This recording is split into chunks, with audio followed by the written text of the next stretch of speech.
il paraît que l'auteur de ces livres serait Néhémie. Amen.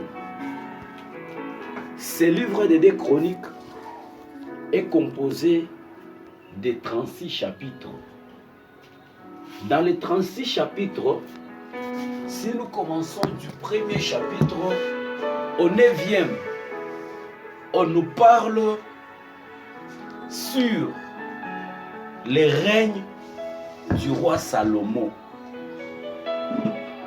Lorsqu'on part du 10e chapitre au 36e chapitre, on nous parle aussi sur le royaume de Juda, depuis le schisme jusqu'à la captivité.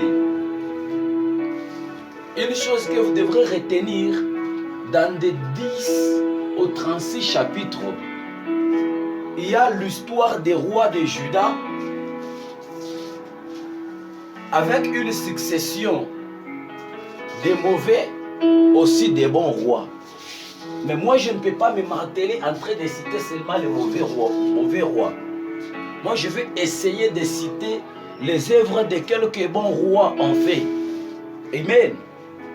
Nous citons les bons rois. Par exemple, les ailes du roi Asa, qui détruisit l'idolâtrie.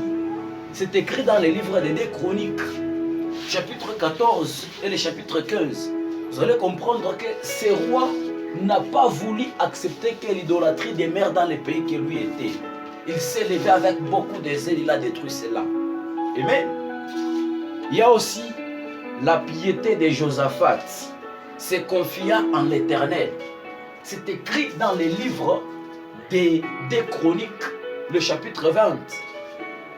Josaphat a accepté d'aller se confier à l'Éternel. Or, la Bible dit celui qui se confie à l'Éternel repose sur l'ombre du Tout-Puissant. Donc, le fait d'aller se confier à l'Éternel, il a bénéficié de cette protection. Alléluia. Il y a encore une autre chose qu'on appelle la réforme de Joas, qui répara les temples. Waouh, une bonne chose. Joas était un roi. À un temps, il a fait la réforme afin de réparer le temple. C'est écrit dans le livre des Chroniques 2, le verset 24. Il y a aussi le réveil au temps d'Ézéchias, qui fit alliance avec l'Éternel. Quelqu'un est allé faire l'alliance avec l'Éternel. C'est écrit dans les livres de jour des 2 Chroniques, au chapitre 29. Il y a aussi le livre de la loi retrouvé par Josias. C'est dans le livre de 2 Chroniques, chapitre 34. Vous allez comprendre que Josias a été élu roi à l'âge de 8 ans. Il a déjà commencé à gouverner un royaume. Et cet homme-là est arrivé un temps, il a retrouvé les livres de la loi. Il les a remis à l'Éternel. Ça, c'est les bonnes œuvres de quelques rois. Je ne peux pas me marteler ici, je vous dis, le livre des 2 Chroniques, c'est un livre qui renferme de très belles paroles, des textes ineffaçables qui se gravent dans le cœur, tels que mettez à cette affaire de l'empressement. Waouh! Écoutez d'abord l'expression. Mettez à cette affaire de l'empressement. C'est beau, hein? Amen. C'est écrit dans les livres de 2 Chroniques, le chapitre 24 au verset 5. Il y a encore une autre belle parole que j'aime dans les livres des 2 Chroniques. L'Éternel peut te donner bien plus que cela. Vous écoutez-moi ces choses. L'Éternel peut te donner bien plus que cela. C'est écrit dans les livres des 2 Chroniques, chapitre 25 au verset 9. Non seulement cela, il y a aussi le temps où il rechercha l'Éternel. Dieu les fit prospères. Waouh, écoutez, le temps qu'il rechercha l'Éternel, Dieu les fit prospères. Donc le fait de se lever, aller chercher l'Éternel le fit prospère. C'est dans le livre des 2 Chroniques, chapitre 26, au verset 5. Il y a encore une belle parole que j'aime. L'Éternel est avec vous quand vous êtes avec lui. C'est fort. L'Éternel est avec vous quand vous êtes avec lui. Si vous n'êtes pas avec lui, lui n'est pas avec vous. C'est un principe. L'Éternel est avec vous quand vous êtes avec lui. C'est dans le livre de 2 Chroniques, chapitre 15, au verset D. Maintenant, je rentre dans le thème qui m'a été soumis. Je vais développer maintenant le thème qui m'a été soumis dans le livre de 2 Chroniques, chapitre 7, au verset 14. La Bible dit, si mon peuple sur qui est invoqué mon nom, s'humilie, c'est un premier élément. Prie, deuxième élément. Et cherche ma face, troisième élément. S'il se détourne du mal, quatrième élément. Qu'est-ce que l'Éternel a dit? Je les exaucerai, je guérirai son pays. Donc, là où il y a le chiffre 4, il y a toujours une stabilité qui se passe là. Il a dit, si le peuple sur qui est invoqué mon nom. Donc vous allez comprendre que l'Éternel était en train de projeter des choses qui devraient arriver dans les temps à venir.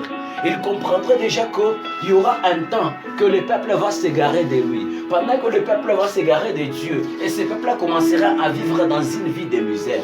Maintenant, pour que cette vie-là cesse, il fallait que ce peuple-ci reconnaisse ces 4 choses.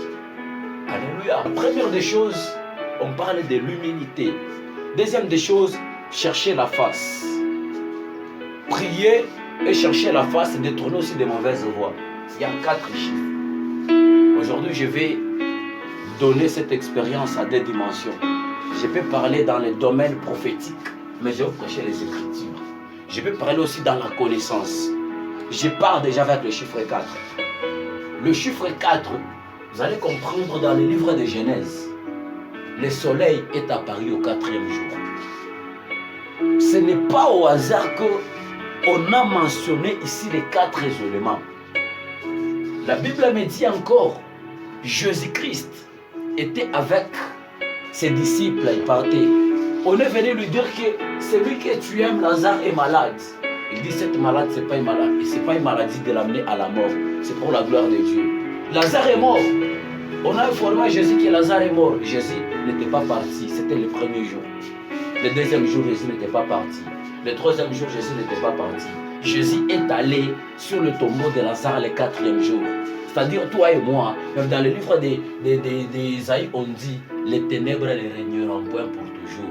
Lorsque Jésus est apparu, on l'appelle dans la parole de vie que le soleil de la justice, il est venu non pas pour laisser Lazare dans le tombeau, mais pour le ressusciter. Pour te dire, le chiffre 4 amène toujours un changement dans ta vie. Je développe encore mon message. Jacob est l'image de Jésus-Christ. C'est un peu bizarre que je dis ça. Mais pendant que je vais développer mon message, vous allez me comprendre. Jacob est le type de Jésus-Christ. Jacob, pendant sa vie, il a commencé à travailler chez Laban pour trouver une femme. Il a eu Léa. 7 ans après, il a eu Rachel. Lorsqu'il a pris ces 2 femmes, il est allé. Léa lui a donné une concubine, une servante qu'on appelait Bula. Rachel lui a donné une servante qu'on appelait Zilpa. Vous allez comprendre que Joseph a eu à épouser 4 femmes. C'est des 4 femmes que venaient les 12 tribus d'Israël. Avec ces 4 femmes, donc Joseph sur la terre, il a épousé 4 femmes. Les 4 femmes ont donné naissance à la 12 tribus d'Israël. Notre Seigneur Jésus-Christ est venu sur la terre. Jésus-Christ a épousé aussi 4 femmes. Les 4 femmes que Jésus-Christ a épousées, ce sont les 4 évangiles. Dans les 4 évangiles, nous avons Matthieu, Marc, Luc et Jean. Bizarrement, vous allez comprendre, Matthieu était un disciple de Jésus. Jean était un disciple de Jésus. Luc et Marc n'étaient pas des disciples de Jésus, mais ils ont parlé textuellement comme s'ils ont vécu avec Jésus. C'est pareil qu'avec Jacob. Jacob aussi avait 2 femmes qu'il a mariées légitimement. Les autres ici étaient des femmes qui n'avaient pas marié légitimement. Si ces femmes ici, lui, ne les avait pas mariées légitimement, cela ne va pas ainsi mettre de côté que ses enfants entrent aussi dans la 12 tribus d'Israël. Je commence maintenant à prêcher mon message. Amen ou amen pas. Premier élément, je pars avec l'humilité. La Bible nous demande d'être humble. Il dit, Dieu résiste aux orgueilleux, il fait grâce aux humbles. Nous sommes dans une génération là que les gens aiment servir Dieu, mais ils ne veulent pas abandonner l'orgueil. Nous sommes en train de vivre dans une génération là que tout le monde aime servir Dieu, mais tout le monde ne veut pas d'abord être humble. Laissez-moi vous dire par ce message que je viens vous donner. Il y a une expression qui dit ceci. Résister à la voix de ta conscience sème une semence d'incrédulité qui te donnera une moisson certaine. Il y a certaines personnes, ils sont conscientes que ce qu'ils sont en train de faire là, c'est de l'orgueil. Mais au lieu qu'ils s'humilient et qu'ils rentrent à Dieu, mais eux ne veulent pas toujours s'humilier. Mais lorsque nous naviguons dans l'humilité, c'est alors là que nous allons obtenir beaucoup de choses avec notre Dieu. C'est alors que nous allons retrouver beaucoup de choses avec Dieu. Dieu désire des personnes humbles qui s'humilient afin de bénéficier de toutes ces choses. Tu veux chercher Dieu, sois humble. Et des langages que certains hommes de Dieu utilisent, ils parlent que non, moi j'ai l'orgueil spirituel. C'est un péché. On appelle ça l'ostentation. C'est un péché. Jésus-Christ était un modèle parfait, lui qui était Dieu.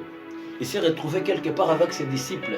Pendant que les disciples sont en train de chercher qui était le plus grand parmi les autres, Christ a dit, n'est-ce pas, vous m'appelez maître, mais moi je vous lave les pieds. Lui qui était maître, il dit, vous m'appelez maître, mais je vous lave les pieds. Donc Jésus-Christ est venu nous donner un sens d'humilité. Pour dire qu'à un niveau là, il fallait qu'on voie réellement en nous l'humilité. L'humilité précède la gloire. L'orgueil précède la chute. Si Jésus-Christ n'était pas humble, il n'allait pas se retrouver au bois du calvaire. Vous allez comprendre encore une chose. Jésus a fait beaucoup de miracles sur la terre. Les gens ont cherché à faire de lui un roi. Jésus-Christ a compris que non, on cherche à m'élever ici. Jésus-Christ s'humilia et puis il fuit. Le diable connaît que s'il te laisse que toi tu demeures dans l'humilité, tu vas gagner beaucoup de choses dans la présence de Dieu.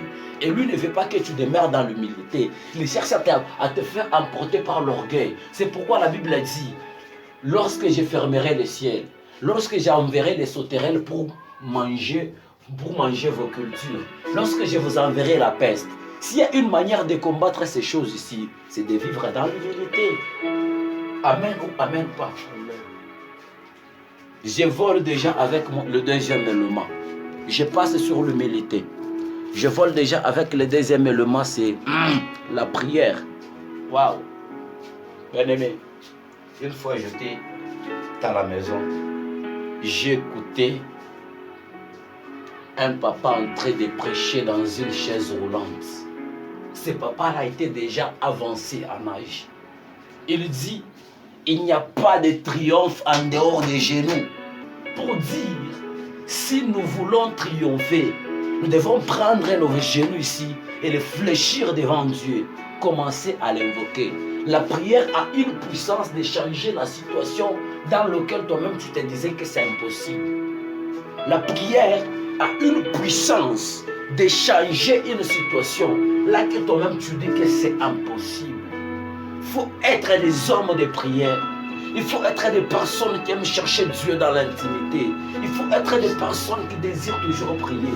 Lorsqu'on accepte seulement de fraîchir, lorsqu'on accepte seulement de nous agenouiller, vers quelle chose va se passer. Du reste même, Élie a fermé la pluie à cause de la prière. Vous allez comprendre une chose. Josué a dit au soleil d'arrêter sa course sur Gabaon à cause de la prière. Laissez-moi vous dire une chose. Josué n'avait pas arrêté le soleil. Josué avait arrêté la terre. Puisqu'on dit, c'est la terre qui tournait autour du soleil. Mais lui, il a dit, soleil, arrête ta course. Pour dire en d'autres termes, ce n'est pas le soleil qui l'a arrêté. Il a arrêté la terre. Est-ce que vous comprenez au moins ces choses? Avec la prière a une puissance de donner un résultat efficace. Là que tout le monde ne croyait pas que ça devrait marcher. Mon frère, ma soeur, tu aimes toujours écouter quand tu te prophétises. Tu n'es pas fatigué. Il y a un prophète quelque part, tu parles. Il y a un prophète quelque part, tu parles.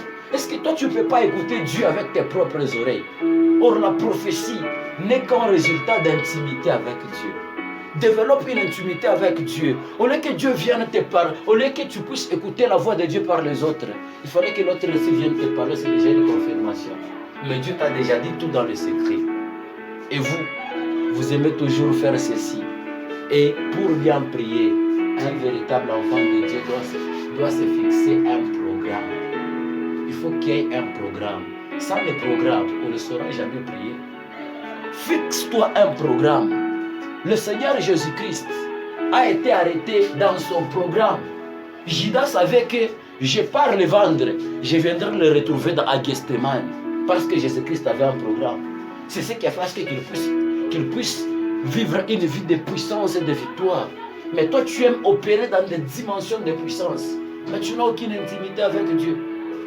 Il y a risque que tu arrives devant la foule pour faire sortir les démons, comme l'ont fait les fils de Sheva, qui soient aussi frappés. Bien-aimés, nous devons démarrer dans la prière. Que le Seigneur envoie la peste, toi demeure dans la prière. Que le Seigneur envoie les sauterelles, toi demeure dans la prière. Que le Seigneur ferme le ciel, toi demeure dans la prière. C'est une arme de combattre ces choses. Ne cherche pas à te focaliser dans des futilités. Prends bien ton temps d'investir dans la prière. Toutes les personnes qui ont suivi Dieu par la prière, ils étaient des victorieux. Je vous ai dit au début que le chiffre 4, c'est un chiffre de stabilité, un chiffre de puissance. Laissez-moi vous faire comprendre une chose. Le roi Darius, le roi de Babylone, a rédigé une statue. Il dit, vous devrez tous adorer ces statues. Shadrach, Meshach, Abednego, ils ont dit, nous n'allons pas nous prosterner, adorer ces statues. Il dit que celui qui refusera, il sera jeté dans la fournaise ardente. Ils ont refusé. On a pris Shadrach, Meshach, Abednego. On les a jetés dans la fournaise ardente. Lisez ce que la Bible a dit dans les livres des rois. La personne qui les a jetés, il regarde dans la fournaise, il voit une autre personne qui vient de disparaître là. On a jeté 3 personnes, mais la 4e personne est apparue. Pour vous dire quoi? Là où 2 ou 3 se réunissent à mon nom, je suis au milieu d'eux. C'est 3 personnes qu'on a jetées. Mais il y a aussi la 4e personne. Celui qui le regardait dit que non, il avait le visage comme d'un lion. C'était Jésus-Christ de Nazareth. Ces personnes-ci ont été sauvées parce qu'ils avaient le temps d'investir beaucoup dans la prière. Parce qu'ils avaient beaucoup le temps d'investir dans la prière. Laissez-moi encore vous dire une réalité sur la prière. Il faut des fois commencer à persévérer. Le diable connaît que lorsqu'il te laisse même 1 minute dans la prière, tu as la capacité de gagner beaucoup de choses. La prophétie n'est qu'un résultat d'intimité avec Dieu. Dieu est allé parce qu'à Sodome et Gomorrhe, le mal s'est accru. Il prend la décision d'aller détruire Sodome et Gomorrhe. Pendant qu'il partait, il dit, cacherai-je à mon serviteur Abraham ce que j'ai fait en Sodome et Gomorrhe. Pour te dire quoi? Lorsque tu recherches l'intimité avec Dieu, Dieu ne peut pas faire quelque chose sans te dire. Abraham, à cause de son intimité, ça a sauvé Lot et sa famille en Sodome et Gomorrhe. Toi, tu aimes seulement que tu puisses paraître. Quelle est l'intimité quelle est la vie de prière que tu as avec Dieu dans l'intimité? Lorsque nous sommes dans la masse ici, prier c'est bien. Et d'autres se croient même qu'ils sont forts en priant dans la masse. Mais dans l'intimité, vous n'avez aucun programme de prière. Mon frère, ma soeur, ne regarde pas ton voisin. Ce message ici, je ne suis pas venu prêcher tel. Je suis venu te parler, toi qui es en train de m'écouter. Si tu penses que cette nuit, je suis venu abîmer ta soirée, je l'abîme.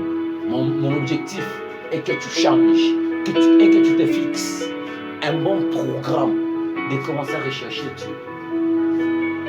Ça ne vous fait pas mal d'arriver seulement chez quelqu'un qui te dit, homme de Dieu, j'ai vu ça, j'ai vu ça pour ta famille. Mais toi-même, tu as des oreilles, mais tu n'écoutes pas ce que Dieu te dit. Ah, il a dit, je répandrai mon esprit sur toute chair. Vos fils et vos filles prophétiseront. Tout le monde a la capacité de prophétiser. Mais quelle est ton intimité avec Dieu? Toi, tu veux seulement écouter Dieu avec les oreilles des autres. Cherchons à développer une vie d'intimité. Je vais vous dire une chose. fixe-toi un programme. Lorsque tu te fixes un programme, c'est avec ce programme-là que tu commenceras à prier. Ce que je vous prêche, c'est une parole que j'ai vécue. On dit la parole a une puissance lorsque celui qui la prêche d'abord l'a vécu. Le diable a un système de faire comment? Quand tu te fixes un programme, il sera là pour commencer à te décourager. Et puis, autre chose que je devrais insérer, le véritable moment de prier pour un chrétien, c'est la nuit. Le véritable moment pour un chrétien de prier, c'est la nuit. Pourquoi je dis la nuit? Les enfants d'Israël, en Égypte, lorsque Dieu devrait envoyer l'ange de la mort pour frapper les premiers-nés de l'Égypte, c'était la nuit. Autre chose, Paul et Silas étaient gardés en prison. La Bible dit, au milieu de la nuit, ils s'élevaient en train de chanter des cantiques à l'Éternel. Les fondements de la prison qu'ils étaient s'est écroulé. Donc ils ont eu leur délivrance la nuit. Dans le livre des Actes des Apôtres, chapitre 12, au verset 5, on dit Pierre était gardé en prison. L'église ne cessa d'adresser des prières à lui. Pierre a eu sa délivrance la nuit. Du reste même, les enfants d'Israël ont traversé la mer Rouge la nuit. Job a tout perdu la nuit. Il dit, j'ai maudit la nuit, les jours que j'étais conçu, qu'on a dit qu'un enfant était conçu. Job a perdu ces choses la nuit. Pour te dire, pendant que tu te lèves la nuit pour prier, c'est une prière qui a une puissance. Une prière qui a une puissance. Devenons des hommes de prière. Devenons des femmes de prière. Devenons des serviteurs de prière. Et pendant que tu vas t'établir ce programme de prière, je dis, le diable ne sera pas content. Il commencera toujours à venir, si c'est la nuit, te décourager que tu ne puisses pas prier. Une fois que à chaque fois que moi je mets un réveil en disant, je vais me réveiller à 2 heures pour prier. La grâce là que Dieu m'a déjà accordée, je me réveille avant 2 heures.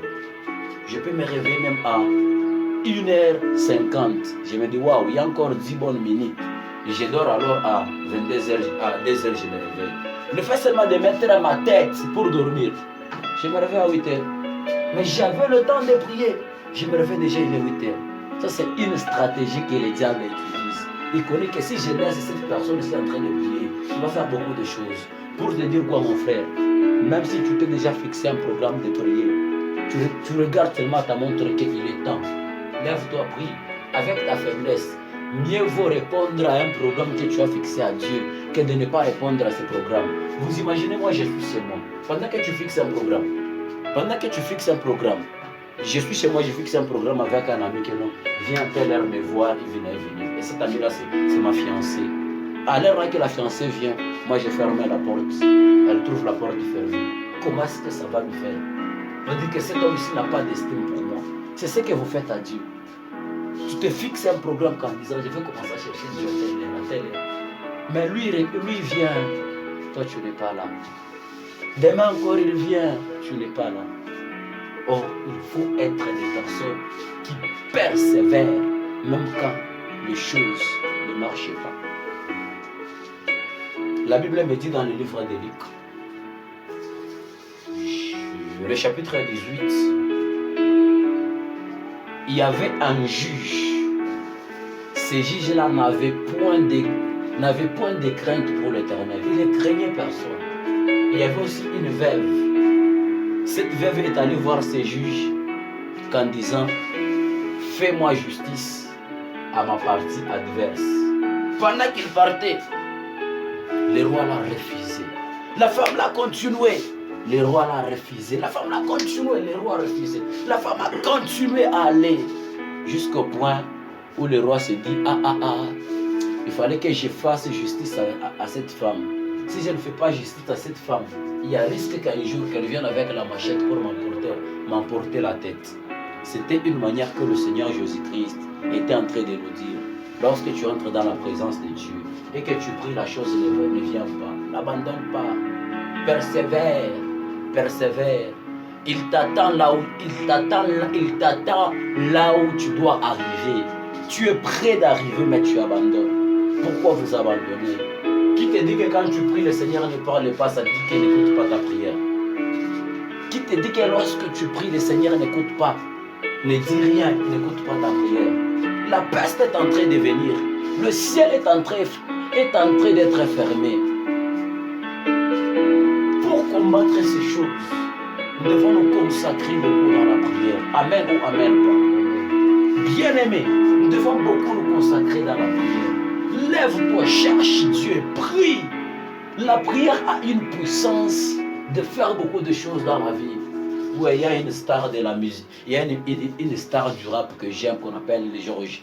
Dans l'une de ses chansons, il dit quoi? Tout ce qu'on ne peut pas trouver dans le monde, on peut le trouver dans la présence de Dieu. Venir dans la présence de Dieu, c'est prier. Vous devrez être des personnes qui prient. Vous devrez être des personnes qui recherchent Dieu. C'est alors là qu'avec la prière, vous allez vivre. La prière est une respiration pour un chrétien. Lorsqu'on aspire, on prend tout ce que Dieu a nous donné. Lorsqu'on expire, donc on prend nos fardeaux, les met à lui. C'est ce qu'il faut faire. C'est ce qu'un chrétien doit commencer à faire. Bien-aimé, je te dis, si tu ne te fixes pas un programme pour chercher Dieu, sache que tu ne feras rien avec Dieu. Une chose que tu dois savoir, le temps est irréversible. Prie pendant que tu es encore jeune. Prie pendant que tu as encore le temps de chercher Dieu. Laissez-moi vous dire quelque chose avant d'aller au troisième point, voir comment est-ce que je vais développer le quatrième point pour conclure le message. Dans l'accomplissement, il y a des principes qui se passent. Pour qu'un acte ou un événement s'accomplisse, il y a ce qu'on appelle le pouvoir et le vouloir. C'est les lois de l'accomplissement. Pendant que tu es jeune, tu as le pouvoir et le vouloir. Si tu te dis que non, moi je prierai demain, je te dis, l'âge là que tu as, qu'on t'ajoute encore 15 ans devant. Peut-être si tu étais un homme qui cherchait Dieu dans les montagnes, tu n'auras plus encore la force d'aller chercher Dieu dans les montagnes. Pourquoi? Parce que tu auras le vouloir, mais tu n'auras pas le pouvoir. À ce temps-ci, c'est que tu as le vouloir et le pouvoir. Tu peux vouloir faire quelque chose et tu as le pouvoir de le faire. Mais il y aura un temps là que tu vas manquer l'un de ces éléments-là. Donc tu n'accompliras jamais rien dans ta vie. Sois quelqu'un qui recherche Dieu. Sois quelqu'un qui cherche une intimité profonde avec Dieu. Sois quelqu'un qui cherche une intimité profonde avec Dieu. Dieu t'attend là où il a fait connaissance avec toi. Le troisième élément que je vais développer, c'est rechercher Dieu. Il dit, si mon peuple est sur qui est invoqué mon nom, s'humilie, prie et cherche ma face. Dieu a dit rechercher Dieu. Waouh, c'est fort. Rechercher Dieu. J'aime bien rechercher Dieu. Waouh. Pour arrêter la peste, il faut rechercher Dieu. Pour que le ciel ne soit pas fermé, il faut rechercher Dieu. Waouh. Pour que les sauterelles ne puissent pas ravager ta culture, il faut rechercher Dieu. Est-ce que vous comprenez au moins ces choses? Josué se retrouva un temps là qu'on est en train de faire la guerre. On le dit, il est allé rechercher Dieu. Lui pensait que Dieu devrait lui donner des kalachnikovs pour combattre cette armée-là. Mais Dieu lui donne une loi. Il dit que ce livre de la loi ne s'éloigne point de ta bouche. Médite les jours et nuits. C'est alors là que tu réussiras dans tes entreprises et autres. Est-ce que tu poses-toi la question? Entre d'abord en toi-même. Examine-toi. Tu es en train de chercher Dieu, ou bien c'est Dieu qui te cherche? C'est fort, hein? Tu es en train de chercher Dieu, ou bien c'est Dieu qui te cherche? Il faut arriver à un temps là que nous devons aller chercher Dieu. La part de Dieu que lui a fait, c'est de quitter l'essentiel et de venir nous chercher. La part de nous maintenant, c'est de quitter notre zone et d'aller aussi nous chercher. Est-ce que tu le cherches? Ou bien c'est Dieu qui te cherche toujours? Laissez-moi vous dire une chose. Les pécheurs cherchent le bonheur dans l'oubli de Dieu. Je sais ce que je dis. Le pécheur cherche le bonheur dans l'oubli de Dieu. Un bonheur quelconque qui se présente, même si c'est dans une voie qui est illégale, tu pars d'abord obtenir ce bonheur-là. À ne pas oublier que les choses ici qui nous frappent à la vie ont une gloire passagère. Or, ce qui a une gloire passagère, ça prouve qu'un jour, cette gloire-là disparaîtra. Pendant que toi, tu te focalises en train de chercher des futurités, les autres sont en train de se focaliser en train de chercher Dieu. Je suis venu vous apporter ce message, mon frère, pour te dire, la peste n'est pas seulement la maladie. La peste peut être un domaine là qui te bloque. Vous partez quelque part déposer les demandes d'emploi, on prend les autres et toi on te laisse. Tu arrives quelque part, tu essaies de faire quelque chose. Pour les autres, ça tient, pour toi ça ne tient pas. Recherche Dieu. Ne t'aimez pas d'abord à dire que non, c'est elle qui est sorcière, c'est elle qui m'a fait ça. Pose-toi la question. Tu es en train de chercher Dieu ou c'est Dieu qui est en train de te chercher?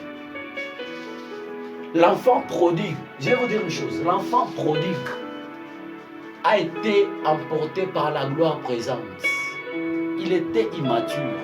Il a dit à son père, dans le livre de Luc, chapitre 15, verset 22, donne-moi la part de mes biens qui doit me revenir. On lui a donné la part de ses biens. Il est allé. Là où il est allé, il a dissipé cela dans l'impudicité et la débauche. Donc il n'avait pas besoin de sauveteur. Il avait besoin des biens là qu'il lui voyait là. Ça ressemble à la vie de certains chrétiens. Certains chrétiens viennent dans la présence de Dieu pour avoir ce qu'ils voient là et partir. Ils ne viennent pas pour s'asseoir. Mais laissez-moi vous dire ceci.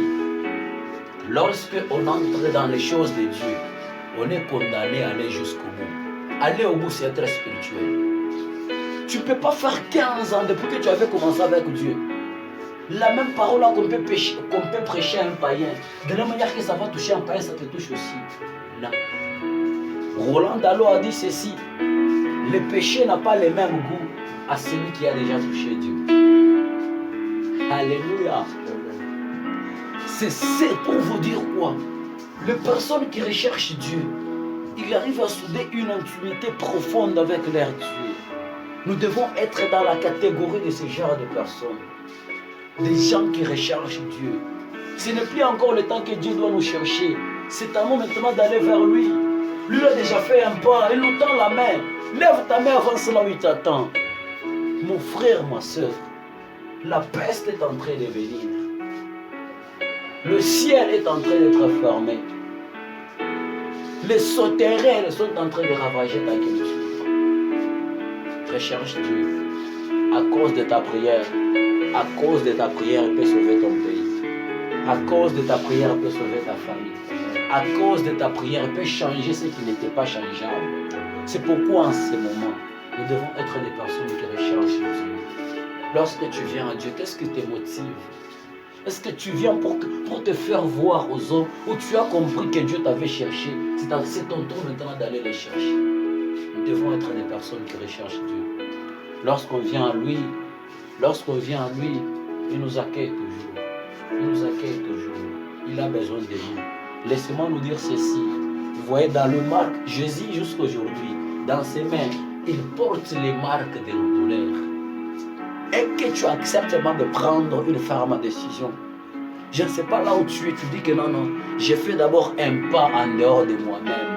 Faire un pas en dehors de toi-même, c'est nager dans le domaine spirituel et s'approcher auprès de Dieu. Alors là que tu pourras vivre tout ce qu'il est en train de préparer pour toi. Je suis déjà à la fin de mon message. Je vais développer le dernier point, c'est détourner du mal. C'est détourner du mal. C'est détourner du mal. Dieu veut qu'on se détourne du mal. Dieu veut qu'on se détourne du mal. Il y a certaines personnes qui ne veulent pas se détourner du mal. D'autres affrontent le mal comme ça. Ils voient que ce n'est pas bien ça, mais par le fait, étant chrétien. Ils voient que ça ce n'est pas bien que moi je puisse le faire, mais ils se donnent à faire cette chose-là. Frère, ma soeur, nous devons arriver à un temps qui est fuir aussi le péché. Nous devons arriver à un temps tu vois que cette voie ici ne va pas m'amener à la gloire de Dieu, ne le fais pas. N'essaie même pas pour abandonner. Il y a un langage que moi j'ai déjà dit, que j'ai toujours dit. Depuis que j'ai pris, depuis qu'il y a moi, il y a eu la prise de conscience de savoir ce que je fais pour Dieu. Je vous dis, dans cette génération, je ne serai pas un matériel didactique. Je ne serai pas un matériel didactique pour les autres. Que les autres voient que non, ma gloire était tombée par ici. Si je passe par là, je vais aussi tomber, je change la conduite. Moi, s'il fallait que je devienne, je serais un exemple, pas un matériel didactique. Moi, que les autres disent que non, cette personne a eu à marcher pendant sa vie dans cette voie, mais quand il a changé, il est allé comme ça. Donc c'est possible que je suive aussi cette voie et que le Seigneur aussi me change. Nous devons nous détourner, mes frères et sœurs, du mal. La Bible dit, tous ont péché, sont privés de la gloire de Dieu. Être privé de la gloire de Dieu, c'est de vivre dans la honte, c'est être menacé par la peste, c'est être menacé par les souterrains. Nous devons arriver en temps qu'on refuse toutes ces choses. Refuser ces choses, c'est détourner du mal. Le salaire du pécheur, c'est la mort. Tu peux te dire, hier j'ai fait ça, je ne suis pas mort. Hier j'ai fait ça, je ne suis pas mort. Hier j'ai fait ça, je ne suis pas mort. Et un slogan que le païen se console toujours. Vous nous avez dit que Jésus-Christ revient, Jésus-Christ revient. Il est où? Il est où? Et une fois dans le bus, j'ai voulu me tirer avec un type. Il dira quoi? Jésus-Christ a dit reviendra comme un voleur. S'il reviendra comme un voleur, qu'il passe par la Kenya, on va le frapper et le tuer encore pour la deuxième fois. Vous comprenez comment est-ce que les gens sont en train de mépriser le retour de notre Seigneur Jésus-Christ. Même si on ne parle pas qu'il revient, une chose que vous devez savoir, il revient. Il revient. Lui ne viendra pas prendre les chrétiens avec des bonnes œuvres et un peu aussi des mauvaises œuvres. Il vient prendre les chrétiens. Il est un Dieu saint. La Bible dit, quiconque cite le nom de l'Éternel doit s'éloigner du mal. Parce que toi, tu es en train de prêcher aux autres. Mais quels sont tes actes? Je chute déjà avec mon message pour vous dire ceci. Si je nous pose ici la question, qui ira au ciel et qui n'ira pas? Tout le monde va lever la main qui ira au ciel. Lever la main que tu iras au ciel ne dit pas que tu iras au ciel. Si tu veux savoir là où tu iras, regarde quels sont tes actes et quel est ton caractère. C'est ton caractère qui détermine là où tu pourras passer ton éternité. Je me résigne dans tout ce que j'ai essayé de dire du début jusqu'à la fin. Dieu nous a promis de nous secourir lorsque nous nous éloignons à ces 4 éléments. Frères et sœurs, cette parole devient un jugement sur ta vie après l'avoir écouté et ne pas le mettre en pratique. Si nous voulons que Dieu change nos vies, donc nous devons prendre cette parole et la mettre en pratique. J'ai fini avec une expression pour vous dire ceci. Lorsqu'on entre dans la présence de Dieu, l'ignorance est une révélation. Que le Seigneur nous bénisse. Amen.